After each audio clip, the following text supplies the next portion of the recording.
Hi, this is the voice of Heidie Calero with another interesting economic capsule on Puerto Rico, and this time we are going to talk about inflation. Everybody has been talking about this, that after the COVID-19 pandemic, that the shutdowns in not only in Puerto Rico but in the US, in Europe, it's really caused a lot of havoc in many economic sectors. Right now, COVID-19 seems to be resurging again, resurfacing in Europe. So again, Italy is closing down, even Germany, but their vaccination rates with COVID-19 have been very slow, so they still have not achieved the goal of at least 50 or 60% of their population being vaccinated with vaccines of COVID-19. But in US, it's accelerating with President Biden, and in Puerto Rico, we are also making headways. The Department of Health just said today that we may be crossing that million hurdle of vaccines in Puerto Rico, maybe within the next 2 weeks. So those are positive news. But let's look at what has been the trend in terms of prices. The Puerto Rico Department of Labor publishes the Consumer Price Index. And this graph depicts from January 2007 through January of 2021, which is the latest figure published by the Puerto Rico Department of Labor, which indicates that January of 2021 compared with January of 2020, that is the same month a year ago, only accounts for 0.1%. But notice that even before that, in December and November, this is negative. Anything below that horizontal black line, that's a zero line, is negative. So maybe you're a disbeliever, and many Puerto Ricans think, well, I don't see that reduction in prices, but this is official. So I give it to you as it is published. Notice what happened here with the Great Recession. Remember 2007, almost through 2009. Prices just skyrocketed to 7.3%, and then also they declined swiftly, and then again increasing again almost to 4% by 2009.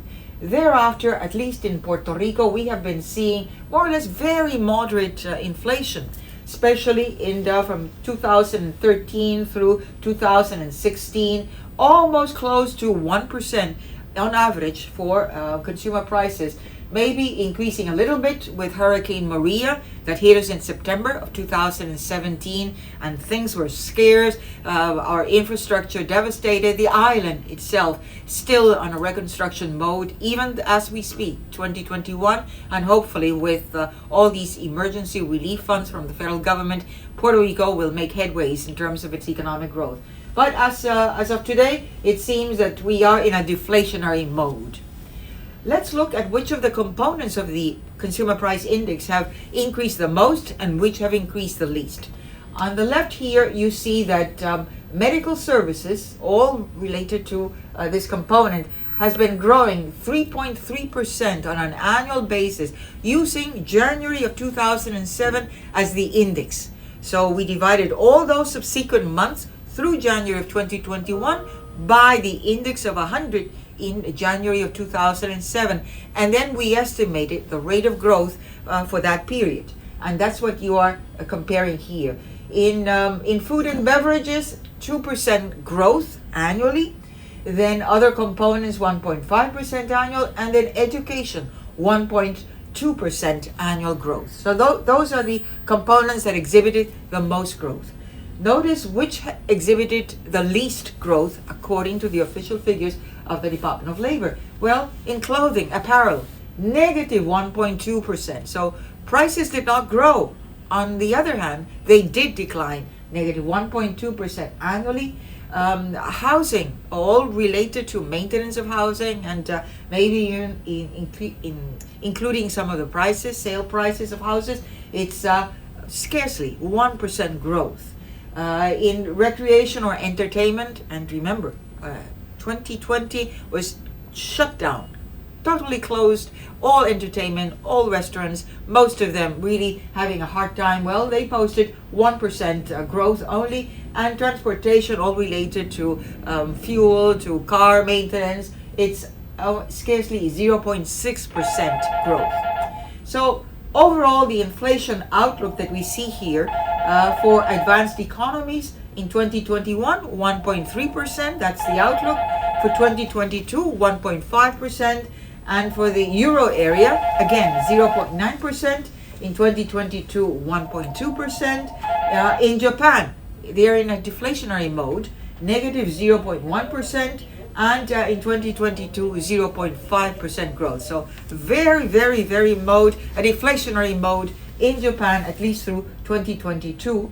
In the US, they are seeing some pickup in prices, 2.1% according to the IMF for 2021, and in 2022 the same. So still very moderate increases in prices. For Puerto Rico, this is the forecast of Heidie Calero Consulting Group, my firm. It's for 2021, we are forecasting scarcely 0.3% growth, and in 2022, already some growth of 2%. And just a taste of the future. Let's look at some commodity prices. Compare them, today's prices with a year ago. Well, crude oil has been increasing 25.5%, so already the mode is rise in prices.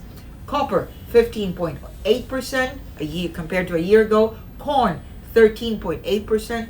Platinum, 9.5%. So these sample of commodities already tell you that the forecast for inflation is on the ramping up.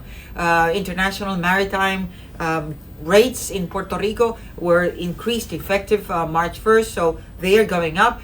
Ground transportation to move all that maritime cargo is also growing up. So we expect that inflation in Puerto Rico is going to be speeding. So be careful. Be as a consumer, although you may be getting some of this stimulus that President Biden has already and Congress has approved, and it will be coming to Puerto Rico.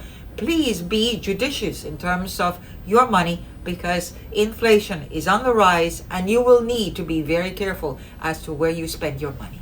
Until the next capsule, don't forget to go to YouTube and give us a like in our Voice of Heidie Calero. Thank you.